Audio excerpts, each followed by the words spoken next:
MMA Weekly here with Tim Kennedy.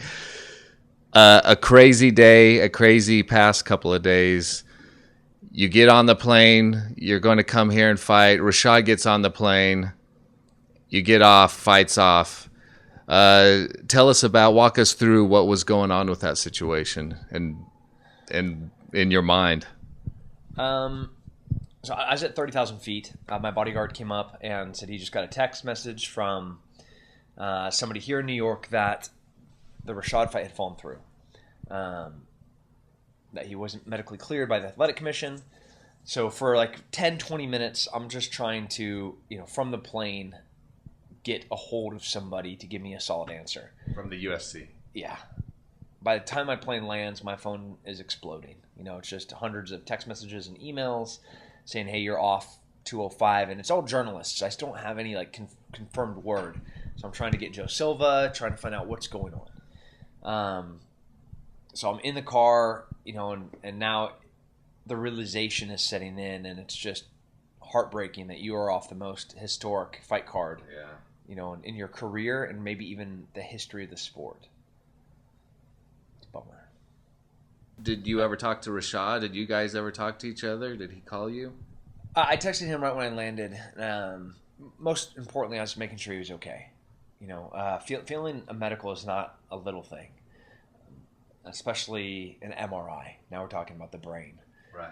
And they're saying there's some irregularities. It's none of our business. That's his medical file, but this is a dangerous sport. Like we punch each other in the head and kick each other in the head, and we are such violent, capable athletes that this isn't like a bar fight. Right. These are people that have like a thoroughbred racehorse. They have pristinely tuned their body to do one thing, and that's violence. So I was worried for Rashad, and I wanted to make sure he was okay. When we finally got to talk the next day, that was the basis of the conversation. He was just very reassuring that he's 100% fine, that it's just a New York thing. And then all along is figuring out with the UFC, what does it mean for me here at 205? Am I still on the card? Am I a backup? Am I going to, there's 4 other middleweights fighting. I know Jacare is here. I know they wanted him to weigh in at 205 or at 205, at 185.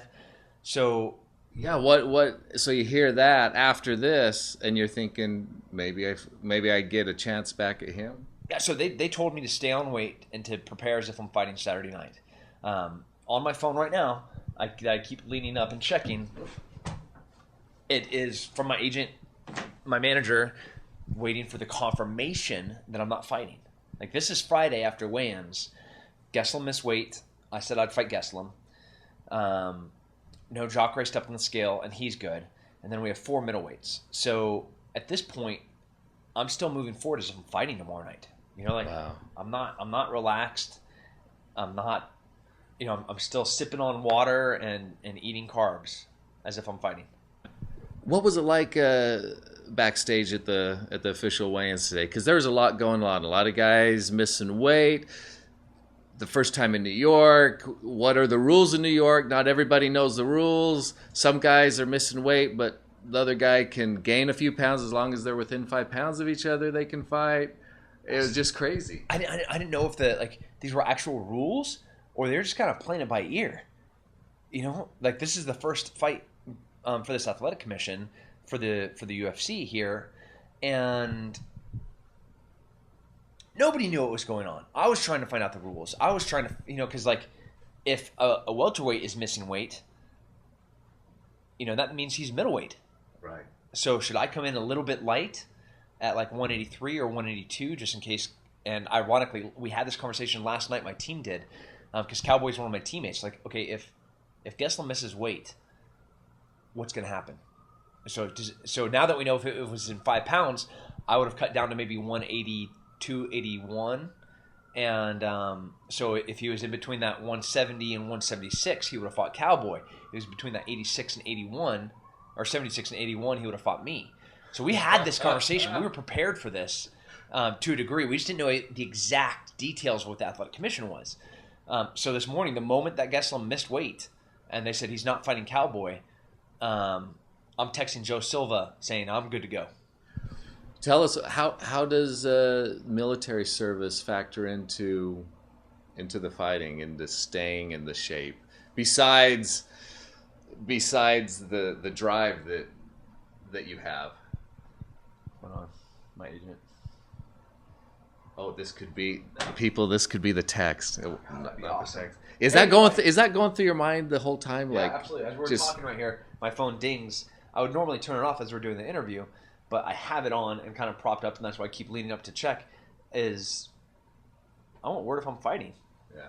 I might be fighting in 36 hours at Madison Square Gardens in New York. Is that? Are you the type that gets like ulcers? No, I'm not a perfectionist, but I'm organized and I'm meticulous and I plan, and so to answer kind of two questions at once regarding the military, like this is how I'm trained, like this is what I do. You give me chaos, you give me anarchy, you make things blow up. I will have planned through a matrix of contingencies every possible outcome, and I'm prepared for every one of them. So now I just need information. Just feed it to me. No. But when it's out of your control, that's the hardest part. Yeah. I mean, imagine I don't know who I'm fighting. I don't know if I'm fighting. I don't know what weight class I'm fighting at, because I said I'd fight at 205 as well. Yeah. Okay. Really, 205? Yeah. Are you as focused on I want that belt from Bisping? Is that your number one? Yeah. Okay. Yeah. I mean, Bisping is the easiest fight in the division. You go 1 through 10. The current champ is the easiest fight for me. So you think the next guy that has a shot has a very good chance at dethroning him? I'm saying for me, he's hard. He's a difficult guy to take down. He has great kickboxing. He has fantastic durability. He's a hard guy to finish. He's a fighter to his core. I'm complimenting him. I don't like him. Let's be clear, first of all, that even though I'm saying nice things about him, I don't want people to misconstrue that I like him in any way, because I don't. The only thing that I won't get into that. Okay. The only thing we agree on is PEDs, so that is our only common ground. But I agree that if okay. Was there something backstage that happened? Yeah. I mean, he spit on one of my friends before. He illegally kneed one of my friends when he fought him. Like any opportunity that he talks about me, he's like, "Oh man, Tim just laid on me and dry humped me." Like that's kind of weird, and that's not what happened. Is you spit on my friend, so I beat the piss out of you for 25 minutes. There's not a thing that you did to me that hurt for 25 minutes, and you got lumped up. So no love lost here. No. So who do you? I mean, what really sucks about this fight not happening is that this. It may just because it's pushed back, you may not be the first one to get that shot. I mean, that just that's probably the main thing.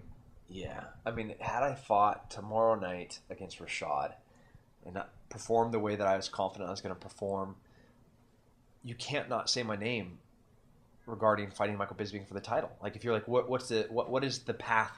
What is the trajectory for Tim? Like, Bisping. Yeah. Like, who else is there? Yeah, there's several of you that it could be any one of you.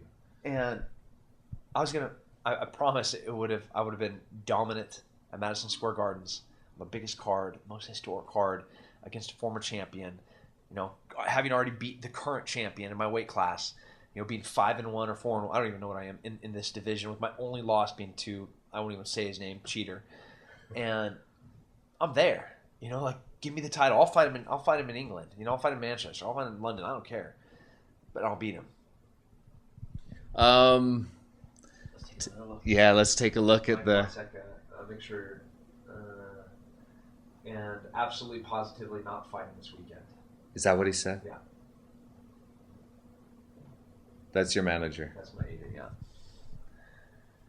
So, Mike Fonseca. Okay. UFC, blah, blah, blah.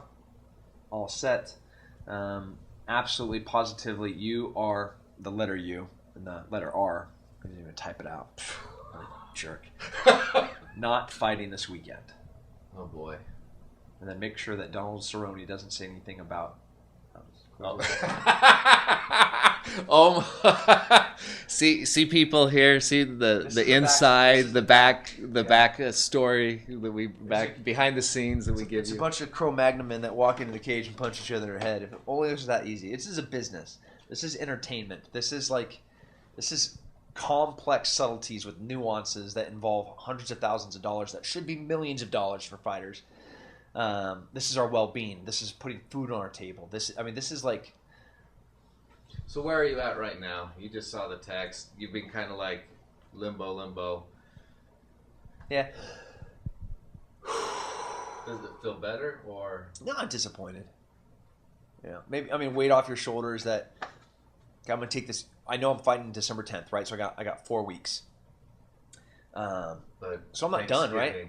No Thanksgiving. Yeah, you get no Thanksgiving. No, I don't. So I'll maybe get some turkey because it's a lean protein, but no potatoes, no gravy, no bread. I'll take this weekend and relax. I'm here in New York. My wife's flying in, so the family's staying home. Her mom came in to watch them, so I'm gonna relax for the next 48, 72 hours.